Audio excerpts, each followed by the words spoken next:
Bankura medical কলেজে মানুষকে যেতে হতো 30-32 কিলোমিটার লাগতো যেতে। এখন ওন্দা সুপার স্পেশালিটি হাসপাতাল হওয়ার পর এই সুবিধা বা এই সমস্যার প্রতিকার সমাধান হয়েছে। ওন্দার মাঝদিহাতে কিষাণ মান্ডি হয়েছে। এবার আসি দ্বারকেশ্বর নদীর উপর চাবড়া গামিদ্দা ব্রিজ। কাজ শুরু হয়েছিল, কাজ কিছুটা হয়ে একটা জটিলতা জিএসটির কারণে তৈরি হয়েছিল। তারপর 2021 সালে ভারতীয় জনতা পার্টির বিধায়ক এখানে জিতেছিল, উন্নয়ন স্তব্ধ। ওন্দার মাঝদিহাতে কিষাণ মান্ডি হয়েছে। এবার আসি দ্বারকেশ্বর নদীর উপর চাবড়া গামিদ্দা ব্রিজ। কাজ শুরু হয়েছিল, কাজ কিছুটা হয়ে একটা জটিলতা জিএসটির কারণে তৈরি হয়েছিল। তারপর 2021 সালে ভারতীয় জনতা পার্টির বিধায়ক এখানে জিতেছিল, উন্নয়ন স্তব্ধ। আমি জিজ্ঞেস করতে চাই,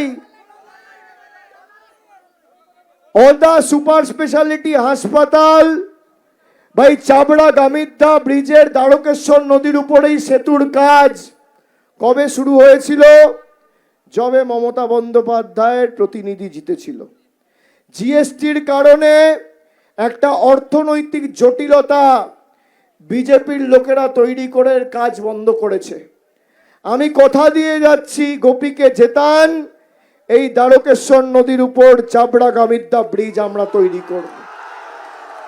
আমার প্রতিশ্রুতি, এখানে যেমন কিষাণ মান্ডি হয়েছে, রতনপুরে নতুন 2023 সালে আইটিআই কলেজ হয়েছে, 4 কোটি টাকা খরচ করে স্টেডিয়াম হয়েছে, 600 সিটের অডিটোরিয়াম হয়েছে।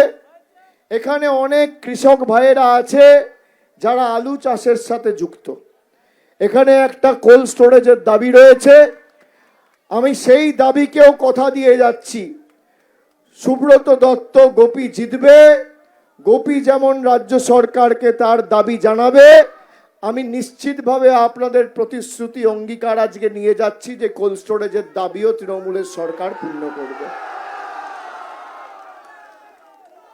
কিন্তু সবকিছু নির্ভর করছে, যে কোনো সম্পর্ক দুতরফা হয়। আপনি যদি কাউকে জীবন দিয়ে প্রাণ খুলে ভালোবাসেন, তাহলে আপনিও বিনিময়ে সেই ভালোবাসাটুকু চান। ওন্দা বিজেপিকে সুযোগ দিয়েছিল, পরবর্তীকালে 2019 থেকে এখানে বিজেপির সাংসদ রয়েছে যারা ডবল ইঞ্জিন সরকারের কথা বলে। আমি ওন্দার মায়েদের ভাইদের জিজ্ঞেস করতে চাই, গত 7 বছরে কি ডবল ইঞ্জিনের স্বাদ পেয়েছেন? আর ডবল ইঞ্জিন চান? তাহলে কার উপর ভরসা, মোদির ডবল ইঞ্জিন না আমাদের সিঙ্গেল ইঞ্জিন? মাবাটি মানুষ না বহিরাগত বিজেপি? কার উপর ভরসা? কার উপর ভরসা? কার উপর আস্থা? কার উপর বিশ্বাস? কার উপর আশ্বাস?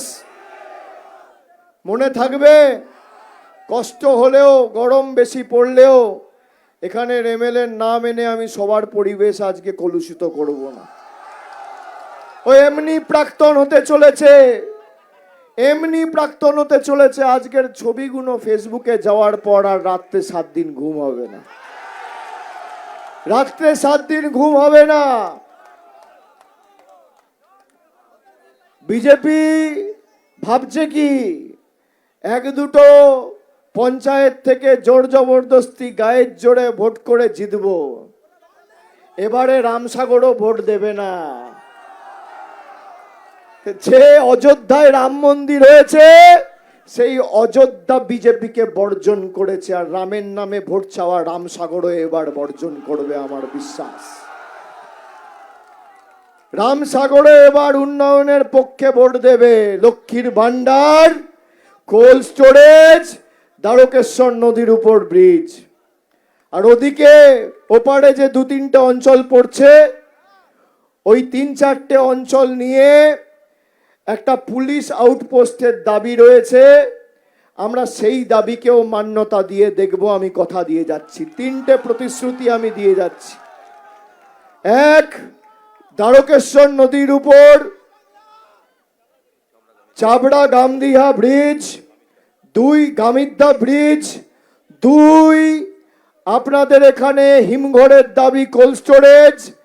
আর 3, আলাদা পুলিশ আউটপোস্ট ওই 3-4টে অঞ্চলের জন্য। কি ঠিক বলছি তো? এখানে আপনাদের এই 4টে অঞ্চল নিয়ে দাবি রয়েছে। হ্যাঁ, একটা হচ্ছে মাঝদিহা, নিকুঞ্জপুর, সাঁতর, এই 3টে জিপি জুড়ে পুলিশ আউটপোস্টের দাবি রয়েছে। আমি খবর পেয়েছি, যা ব্যবস্থা করার আমি করব, কিন্তু 30,000-এর বেশি ব্যবধানে গোপীকে জেতাতে হবে। এটা আমার আবদার আপনাদের কাছে। 23 তারিখ ঝড় জল বৃষ্টি হলেও, কষ্ট হলেও লাইনে দাঁড়িয়ে ভোটটা দিতে হবে। যারা আমাদের বাংলাদেশি বলেছে, আমাদের অধিকার কেড়ে নিয়েছে, এসআইআর এর লাইনে দাঁড়িয়ে কষ্ট ভুলে গেছেন? নোটবন্দির সময় লাইনে দাঁড়িয়ে কষ্ট ভুলে গেছেন?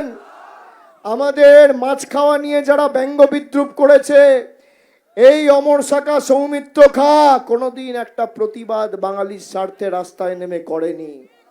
এদেরকে ক্ষমা করা যাবে না। এদেরকে এমন ভাবে ওদা জবাব দেবে যে বাংলার সাথে আর বাঙালির সাথে বেইমানি করার আগে এই পদ্ম ফুলের বহিরাগত বিজেপির নেতারা 100 বার ভাববে। এবিপি আনন্দ, এগিয়ে থাকে, এগিয়ে রাখে।